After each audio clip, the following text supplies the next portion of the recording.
राहुल उस समय 12वीं क्लास में था और बोर्ड की परीक्षाएं सिर पर थी। मैथ्स उसका सबसे कमजोर विषय था और उसके पापा ने उसे पास के मोहल्ले में रहने वाली एक टीचर से ट्यूशन दिलवा दी। टीचर का नाम था शिखा। उम्र में बस 4-5 साल बड़ी होगी। कॉलेज में पढ़ाई कर रही थी और पार्ट टाइम बच्चों को ट्यूशन पढ़ाती थी। राहुल का मन पढ़ाई में कभी खास नहीं लगता था, लेकिन पहली बार जब वह शिखा के छोटे से कमरे में दाखिल हुआ तो उसे कुछ अजीब सा एहसास हुआ। कमरा किताबों से भरा हुआ था, दीवार पर रंग बिरंगे चार्ट लगे थे और खिड़की से आती धूप शिखा के बालों पर पड़ रही थी। वो मुस्कुराकर बोली, आओ राहुल बैठो, देखते हैं मैथ से तुम्हारी दुश्मनी कैसे खत्म कराते हैं। राहुल मुस्कुरा तो दिया पर मन ही मन कुछ और ही चल रहा था। पहले दिन बस बातें ही होती रहीं, फॉर्मूले याद कराए, सवाल हल करवाए और जब वो बार बार गलती करता तो शिखा उसे डांटती नहीं थी, बस धीरे से समझा देती। धीरे धीरे राहुल को पढ़ाई में रुचि आने लगी, या शायद पढ़ाई में नहीं, शिखा में। हर शाम ट्यूशन का वक्त आने से पहले ही उसका दिल तेज धड़कने लगता। वह आईने में खुद को देखता, बाल ठीक करता और सबसे अच्छा शर्ट पहनकर पहुंचता। शिखा को शायद शुरुआत में कुछ पता नहीं चला, लेकिन राहुल की नजरें हर सवाल के बीच कुछ और ही कह रही होती। वह उसका हर शब्द, हर मुस्कान याद कर लेता। एक बार शिखा ने कहा, तुम्हें बस डर लगता है मैथ से, असल में तुम समझदार हो। उस दिन राहुल पूरी रात मुस्कुराता रहा। वह पहली बार था जब किसी ने उसे इतना भरोसा दिया था। दिन बीतते गए, बोर्ड की परीक्षाएं नजदीक आ गई। राहुल की मेहनत रंग ला रही थी। अब उसके टेस्ट में नंबर भी अच्छे आने लगे थे, लेकिन उसके दिल की हालत कुछ और ही थी।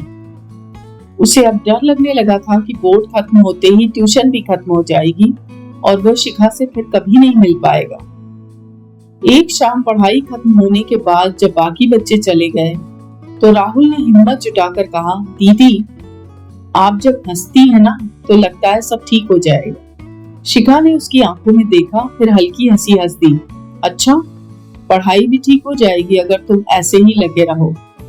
वह बात तो टल गई, लेकिन राहुल का दिल और उलझ गया। बोर्ड की आखिरी परीक्षा वाले दिन राहुल ने अपना पेपर जल्दी खत्म किया और सीधा शिखा के घर पहुंच गया। उसने देखा शिखा बालकनी में पौधों को पानी दे रही थी।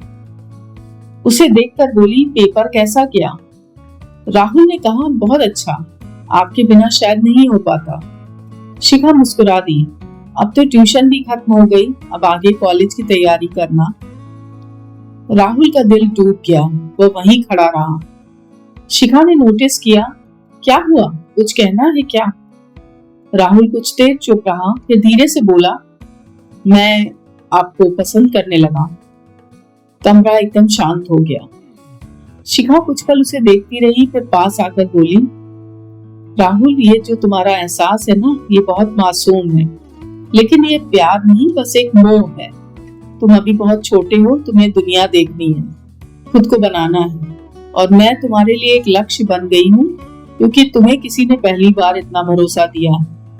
जब तुम आगे बढ़ोगे तब समझोगे कि प्यार सिर्फ मुस्कानों से नहीं, जिम्मेदारियों से भी बनता है। राहुल की आंखें भर आई, उसने बस सिर हिलाया और चुपचाप चला गया। कुछ महीने बाद बोर्ड के रिजल्ट आए। राहुल ने मैथ्स में सबसे ज्यादा नंबर लाए। वो कॉलेज चला गया, नई दुनिया में खो गया, लेकिन शिखा की बातें उसके दिल में कहीं गूंजती रही। वह अब भी कभी कभी उसी गली से गुजरता, लेकिन शिखा वहां नहीं रहती थी, शायद किसी दूसरी सिटी में जॉब करने चली गई थी। सालों बाद जब राहुल खुद एक ऑफिस में काम करता था और अपने छोटे भाई को मैथ समझा रहा था तो उसे अचानक शिखा की मुस्कान याद आ गई। उसने सोचा शायद वही पहला एहसास उसे मेहनत करने की वजह बना गया था। शायद वो प्यार नहीं, एक प्रेरणा थी। कभी कभी कुछ लोग हमारी जिंदगी में थोड़े वक्त के लिए आते हैं, हमें खुद से मिलवाने के लिए। शिखा भी शायद वही थी, ट्यूशन का प्यार, जो कभी पाया तो नहीं, लेकिन जिसने राहुल की जिंदगी बदल दी। क्या आपने भी कभी किसी ऐसे इंसान को पसंद किया है जो आपकी जिंदगी में थोड़े समय के लिए आया हो, लेकिन हमेशा के लिए याद रह गया हो? कमेंट में जरूर बताइए।